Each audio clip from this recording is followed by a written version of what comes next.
Acum Elisa a venit în vizită, este foarte veselă, se uită la fundații cu fier. Arată, filmează aici fundații. Lasă să se vadă.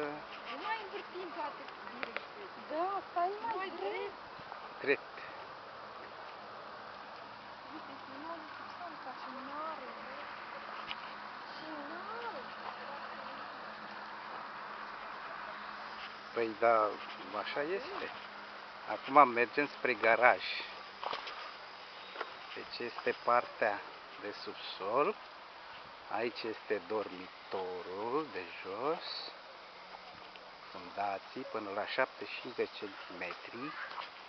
Turnat ieri. Acesta este garajul. Intrarea în garaj.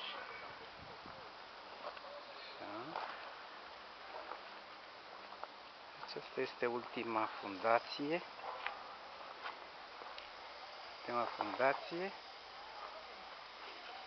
Acum mergem spre apometru și canalizare.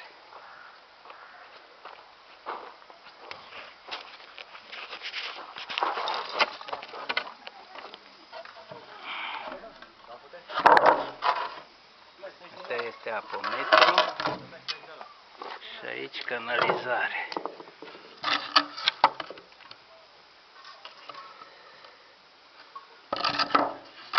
Bună ziua! Ce faceți? Poze? Fac poze că trebuie să le trimit în Belgia. Să vadă ce ați făcut? Păi, altfel, La Bruxelles, la Bruxelles.